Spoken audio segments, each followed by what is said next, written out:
Hello, everybody. My name is Khadijah Ali-Coleman. I'm so pleased today for you to meet our next speaker. I have had the privilege of being a fan. I've had the privilege of being a fan of this woman who is a fine artist. She's an extraordinary visual artist whose work has been seen around the globe. Either as a solo artist or through her family practice with her husband, who is also a fine artist. And together they are homeschooling their children. She's going to share with us a little bit about herself in general, but also about her homeschooling journey as a Black homeschooler. I have to zip it because there's so many things that I know and that I've just witnessed her do within our community as a homeschooler, as an activist, as an artist. But I'm going to open the floor for her to introduce herself, share a bit about her story before we move into the guiding question for this teaching. So thank you. Thank you for being with us today. Thank you for having me. I'm really, really excited to be here. Awesome. So if you can share a little bit, like, I don't even know where to begin. Where would you begin? You just have such a storied history. So you jump in if you want. All right. So I think that one of the first things I'll say is I always wanted to homeschool from the time that I was very small. My mom was home with us until we were in kindergarten. She's an educator. And I noticed even that early when I was in school that we were way advanced compared to our peers, because we had somebody who was dedicated one-on-one with us and really working with us. And so the whole time growing up, I was like, oh, I'm going to homeschool. And what ended up happening is, you know, as I got into my 20s, my dad was really big on business and business education and starting your own business and that sort of thing. And so I was like, okay, you know, if I start a business, then I can stay home with the kids. And originally it was like I wanted to be with them at least until kindergarten and kind of take some time to see what their personalities were and what their learning styles were. Mm-hmm. And that has since expanded into at least middle school and possibly more. My oldest is about to start middle school and decided that she wanted to continue to be home. So I started out, I'm an educator, and I had a job working with a Montessori school. Let me turn my phone down. Hopefully that works. I'm sorry. So I had a job with a Montessori school that was pre-K through second grade. And when I first moved to DC, and before that I had only taught high school and middle school. And so I had to enroll my daughter into their pre-K program, kind of as for childcare purposes. And while I was there, I learned so much about Montessori style and play-based learning, and about, you know, and in the Montessori schools, the ages are mixed. So the classes are just based on what skill level you're at versus, you know, you're in first grade, you're in second grade, you know, like to get into kindergarten, you had to no longer need to take a nap, you know, like those type of little things, instead of like, oh, you got to know the whole alphabet, or you got to know, you know, how to count, all these different things. And I was really intrigued by that and the idea that not all children develop in the same way. So when I stopped working there, I was doing Montessori at home with my oldest, and we got to, I want to say she was like 5 or 6, and she wouldn't read at all. I mean, we were putting her in, she was in summer camp, and they were having to like read picture books to her. And, you know, I was pregnant. I was very frustrated. You know, I was pulling hair out. In all these different groups, like, yo, you know, my child is 5 going on 6. She can't read. She won't read at all. Like, I don't know what to do. You know, everybody's have her tested. And I'm just like, well, she's not, like, she doesn't show any of the traditional signs of like, you know, having any disabilities or anything like that. Like, she just doesn't want to do it. And so I was talking to somebody, and they were like, stop pushing her. And I was just like, what do you mean? And, she was like, well, I unschool, which means, we just don't do that. There's no reason for you to be sitting her down and expecting that she's supposed to be reading certain ages. She's not showing you any signs of readiness for reading, and don't be pressured by the fact that she's at a certain age and she's supposed to read. And so, I was like, you guys just don't do anything. It was like, I don't want to have a kid that's like 15 and can't function. Like, what do you mean just stop? And she was like, your kids are learning from their experiences just on the day to day. And the fact that they're with you and they're moving around the world with you when you're talking to them, like they're learning from all of that. There's no reason why you have to be like, okay, from, 10 to 11, we're going to do math. From 11 to 12, we're going to read. Like, just live your life and let her show you some signs. And so me and my husband talked and we were like, all right, we'll give it a try and kind of see what happens. So we just stopped. She loves math, so we kept doing like math when she would ask, and she likes to do the worksheets and stuff. So we would get her some cool worksheets and make up worksheets. But, we just worked on numbers and things. And about a year later, she just started to read. And we were, I was still like kind of planting little seeds, we started watching movies that were based on books. So like we watched the whole Harry Potter series. And I would be like, the book is so much better, but like, and leave it at that. And so, kind of getting those wheels spinning for her. I would do little things like she wanted to find something on Netflix. I stopped helping her, like if you want to find your movie on Netflix, you're going to have to figure out how to navigate and find your movie on Netflix. Or we'd be at the grocery store and she'd be like, I want these chips. And I'd be like, well, go see how much it costs and walk away. So I kind of would put her in situations to challenge her, but on her own terms. Within about 2 months, she was reading the Harry Potter series. Like she went from not reading to like large chapter books. And I was just like, I'm gonna stop teaching them like traditional classroom. So right now we currently unschool. My youngest two are similarly, we're starting them off with kind of Montessori play-based learning, so they can like, I really like Montessori because it's so focused on, like hand-eye coordination and those type of little development things. But then I think we're going to phase them into unschooling.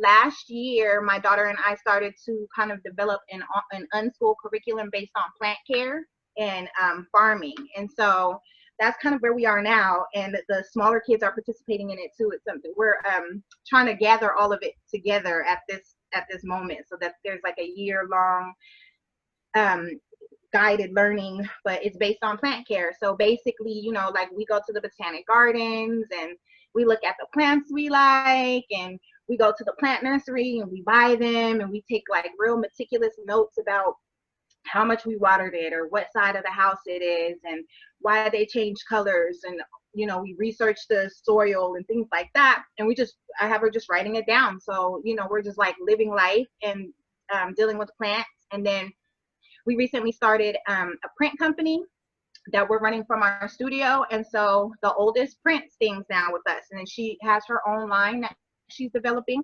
And so we just, take her to festivals, and she sets up with us, and she has her own things that, that she's pushing. And so I think for me at this point, particularly looking at the way that the American school system is and the way things are going, I'm kind of like phasing the idea of like traditional school completely out of the household, and thinking about the kids more focusing on their personal development so they can figure out, what it is that they want to do. And, unless, of course, they decide they want to be like a chemist or something, that's not something I can do. So. Have you found that one of the things that you mentioned that you moved to DC, but before coming to DC, you were in a not as diverse state. Is that correct? Yes, Denver. Right. Did that influence, and you said that you had been thinking early about homeschooling. Was it because of where you were located that led you to think that the school system here is probably not going to be the best for my children, and then that carried over to when you moved to DC? Or did that have any bearing? Have you found where you are, your first child, was she born in Denver or in DC? She was born in Denver, and that absolutely had everything to do with it. I honestly, I escaped Denver because I was like, I'm not going to have her grow up in this white-centered environment. And, some of the things, I just don't think it upsets me when I see like those news stories about the school making the kids cut their dreads, their locks, the kid, you know, them getting in trouble for braid designs, like things like that. And I'm like, why would any parent subject their child to that? And so, you know, when I moved to DC, I was thinking about, you know, if there's a homeschool collective or if there's a small community school or something, I want it to be Black centered. And I want her to have an experience like our kids deserve to have years where they're not even dealing with like aggressive racism towards them. Like I would rather her have some years where I can point out racism so that she can understand it before she's having to like constantly field it off. And I just felt like, as well as like the schools right now, I'm just like, I can't be stressed out all day wondering if somebody's gonna come shoot your school up. The climate is crazy, you know, like when I think about, we used to have fire drills and tornado drills and that's it. Like as a teacher having lockdown drills, just like, no, I don't. So I just don't want them psychologically going through that. And so, you know, when I got to DC and, you know, my husband teaches and we talked a little bit about, well, you know, should we put her in his school? And it's just like, no, because, you know, I want her to have time to find herself. And the other two as well, I think that they need some time to just find themselves. And, you know, the school day structure is very prison-ish. And I don't want them to be indoctrinated into that. That's the other thing that, you know, people are saying to us a lot is like, what's going to happen when it's time for your kids to get a job? And it's like, well, we're not raising them to get a job. We're raising them to own their time and then create opportunities for themselves. So like, they know they have to make money. You need to figure out a way to make money, but your time is valuable and you don't have to go. You don't have to set your life up where you're here from 9 to 5 every day. You can set your life up a number of ways that bring you your money. That's profound. My last question before we get to the teaching question was around your idea of unschooling versus homeschooling, or is there an unschooling versus homeschooling, or is your version of unschooling an aspect of homeschooling? Yes, I do think that there's a little bit of a difference in terms of, I have friends that homeschool that have their kids on a really structured schedule. So, you know, I have a friend who, our kids get together, well, before Corona, they would get together every week and we would do a field trip every week together. But he is on like a structured schedule. Like he does math from this time to this time, then he takes a break. He has lunch at this time, which would drive me crazy. Yeah, me too. I don't think you've ever done that. I cannot structure a day like that. And I can't. And I'm not, every year I print out a list of what they're expected to learn or what they would be learning if they were in school, to just kind of keep an eye on, you know, are they showing interest in those type of things, and making sure that, you know, at least I'm introducing certain concepts. But I just could never do that. And I see a lot, so there's a lot of different styles of homeschool that I'm seeing. And I think that with unschool, just the ability to be like, I'm not going to structure your learning. And that sounds crazy. Like when, you know, when I was first saying it to my husband, he was just like, what are you doing to the kids? And even for me, like it was scary, like especially those first like months watching, just being like, I'm not going to say anything to her about her reading, and just like it sounds cool. And talking about why the leaves are changing in the fall, just in natural conversation, and Googling it and looking it up. And I'm just like, wow, I'm learning. You know, we're like right now, we're watching the news and like talking about protests and the history of protests. And, you know, so we're able to have these conversations that are super multifaceted and like relaxing into the world and letting the world and experiences and creating opportunities for experience to push the learning, I think is just like, it's a whole different thing. I think the one thing that I do that I think is really closely connected with homeschool is the focus on development, because, you know, I think regardless of how you choose to approach your teaching style or your curriculum or uncurriculum or whatever, making sure that your child is developing appropriately is like key. So fascinating. I have so many questions for you, but we're going to get to the teaching question, which is what barriers to access exist for Black family who are homeschooling? So I would say the biggest thing for us has been, well, there's been a couple things. One is diversity in curriculums and curriculum approaches. I think that a lot of times, especially when you go towards, you're looking for a Black curriculum, it could be a little bit too Black, if that makes sense.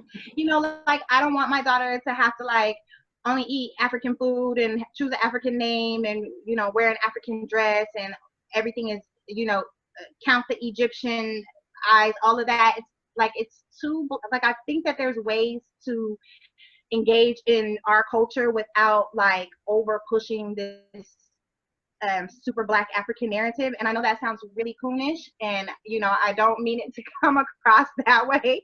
But I want her to understand like there is an element of diversity that I want her to have access to. And then I think that there's a lot of different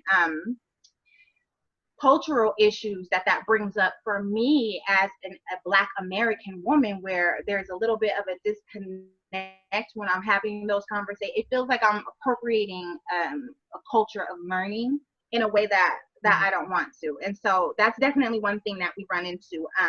Other Black homeschooling families is difficult to find. It's hard for us to find, you know, kids that are in that same age group who are available at 1 o'clock in the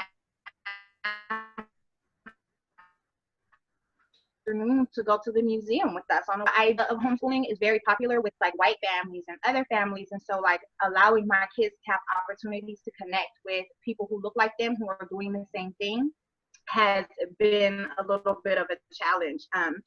I also think that sometimes because of the way that, you know, we're advancing them and letting them choose their own learning, that they end up in situations where they want education that people don't understand why they should have access to it. And the example that I'll give is the Dream Labs that DC has.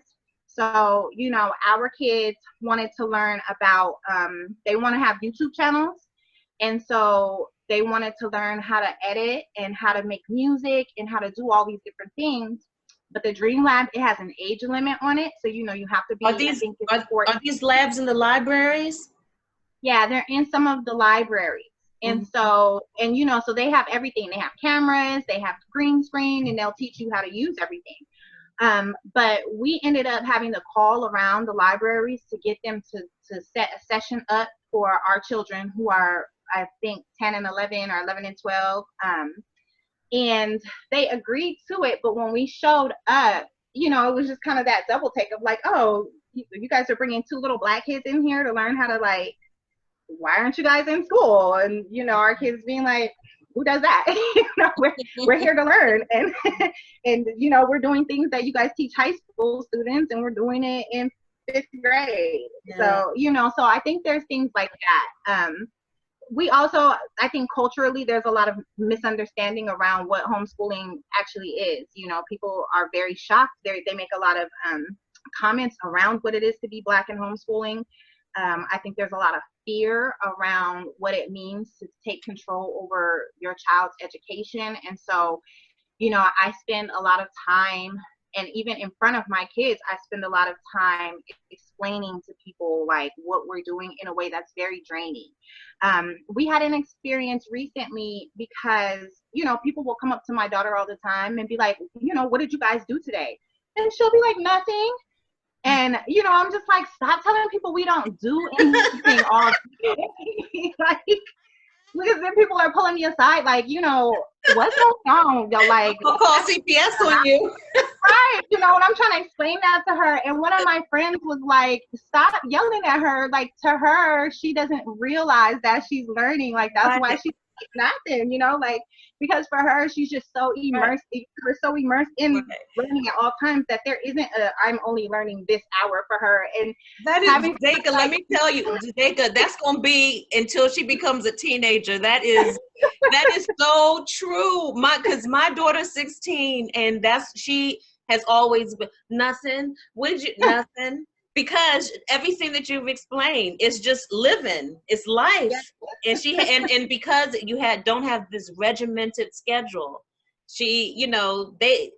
they're free. They're free children living. They don't have the language. And like that was mind blowing to me. Like my kids don't even know they don't even have that language. Yes. Like her friend was like, yeah, recess. And she was like, recess? Like I go out and play when I want to go out and play. Like, what are you talking about? That is hilarious.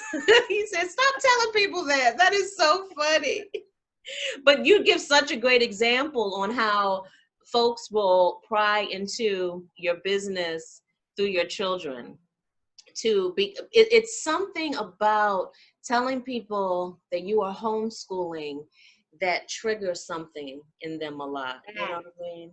Yes. Yeah. And it's a fear. And I definitely see a totally different reaction when like white people have that conversation with each other. It's like, oh my God, that's great. You know, what are you guys doing? And like, whereas when we say it, even to each other, it's just like, whoa, you know, what does that mean? Yeah. And especially, I'm sure with you being an artist, I know I already had a reputation before I was homeschooling of being crazy. And out of the box, so always doing something new. So she's over there homeschooling, like this is a new invention that I created. Have you found with COVID-19 that some of those experiences have changed, where people have been coming to you as a resource, as a homeschooling resource, as children, as schools have closed and parents have had to kind of be learning curators while their children are at home? Lose you? Okay, here you are. Like, did you hear what I asked you? Not. Okay. I was asking, since COVID and the closing of schools, have you found that a little bit of that narrative has changed? Have parents come to you now as a resource because schools have closed and they have now had to become the learning curators of their children in their homes? Has that been now a different experience with other people who have not chosen to homeschool? Yes, and you know what? I want to say two things about that. One is I was really surprised about how much the COVID we struggled. That was really unexpected for me because of the museums, we can't go to the zoos. We're being in and out most days. Us having time and where we're riding the train and we're around people, and how much that really helps sustain all of our mental health. And so we had a period of time at the end of the year where I just was like, I'm done. Everybody's done for mental health. You get an A, you get an A, you get an A. We're done. Like we really just now started to kind of figure out what it looks like to still kind of be teaching. And sadly, because of like the riots and things like that, kind of give us something to talk about and like look at on the news and facilitate some conversations. But we struggled for a minute. So, it was interesting to see how even with homeschooling, these type of world shifts impact what that looks like and what that looks like for the kids. In answer to your question, absolutely. I think that in the first couple of weeks of the shutdowns, getting people to understand that distance learning and homeschooling are not the same was like huge, because people were calling me frustrated. Their kids were struggling with making the transition to distance learning. I think that first couple of weeks I had more conversations with parents and I'm like, hey, did you ask your kids if they're okay? Like it must be really devastating to have your day shift like that, and to have, you're used to being in a classroom, you're used to being around your peers, you're used to this type of schedule. And then it was literally like, because I watched my husband's process, like they were in school one day and the next day school was done. And so just asking people like, have you had time to like connect with your kids and their mental health during this time? And how many parents hadn't even thought about that? That wasn't, because they're not the people who are like handling their kids' learning, and just thinking about like, well, if your kid's emotional space is impacted, they're not in a position to learn. So, I had that conversation with a lot of people. I think that right now the conversations that people are having with me are, I think that a lot of people aren't going to send their kids back to school next year. And especially as they're talking about the possibility of a second wave, I think a lot of parents are just like, it's not going to work, and wanting to know, how do you work and homeschool? What does that look like? And, so talking to them about like, well, that in high school, for example, your child only needs like, I think it's like 3 hours of instruction. And so getting them to like change the way that they view how they set up their day and how they set up the time. Like, it's not an 8-hour situation when your kids are at home with you. Even if you're doing, worksheets and assignments and things like that, they're not just sitting all day and you're like, do this assignment. Like, you have a couple things that you do and then you move on with the rest of your day. I think that people are desperate for curriculums right now. And that's one thing that we've been getting a lot of. And then I think we're getting a lot of conversation around art, because both of us are art teachers. And we have a lot of parents who are just like, our kids aren't doing anything that's creative, and trying to figure out how to integrate creative activities and don't know where to start beyond, here's a crayon and some markers. So yeah, we're definitely getting a lot more inquiries. And I think that it's going to change a lot of the stigma around homeschooling coming up in the future. I think I agree wholeheartedly with you. And I think that it's so interesting that in you sharing your experiences on how COVID has pretty much changed this whole conversation about homeschooling, I think that will impact those things that you mentioned are barriers to access. Because I think that a lot of people have been forced now to consider homeschooling in a mainstream way, where before it was just a fringe kind of thing that those folks are doing. And so it's so interesting how so quickly it seems schooling kind of moved in the forefront, even if it was only for those of us who have been homeschooling practitioners to say to them, that's not homeschooling. So I appreciate you so much. So what we're going to do is have with your bio, for folks who are watching this video, they'll be able to connect with you, learn more about the business that you and your husband offer. And so I want to thank you so much. I hope that you join us when we become virtual. So the teach-in is July 20th to the 24th, but I hope you join us this Friday on the 24th, July 24th, to be present for folks who may want to have direct questions for you. I foresee a lot of folks trying to sign up if you have any virtual art classes to learn more about you. But thank you so much for answering our question, and thank you for continuing to be such a vibrant part of the Black homeschooling community. Have a great day. Thank you for inviting me. Oh, thanks.